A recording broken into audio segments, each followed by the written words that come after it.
On YouTube there are many videos with questions for atheists or questions atheists can't answer, which is nice, but isn't the burden of proof on those who claim a God exists, even though we can't see, hear, feel, touch, or even smell that God? So I'd rather the creationists answer some questions. I have 5 questions for creationists, starting out with the most important. Why can God create everything man cannot make, but he can't make anything man can make? He could make the universe, the stars and the planets, and even life, but he couldn't make an indestructible, unchangeable holy book, and he couldn't make a refuge for Noah and his family and all the animals and plants that they needed to be saved from God's flood. Why is that? My second question is, if God created the universe, why did he make it seem like it's billions of years old?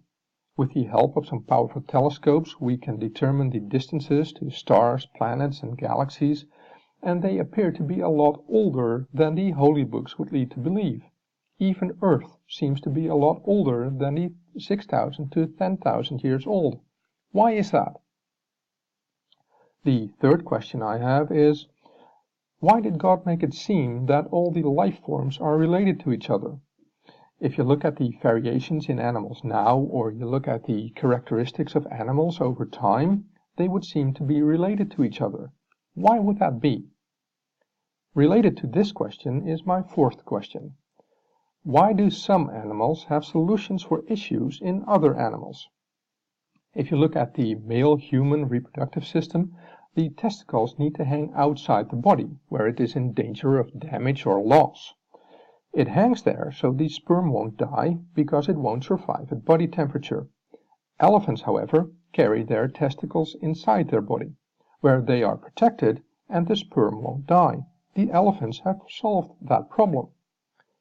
Humans can also suffocate in their food, because they breathe through the same tube through which they feed. Dolphins don't have this problem.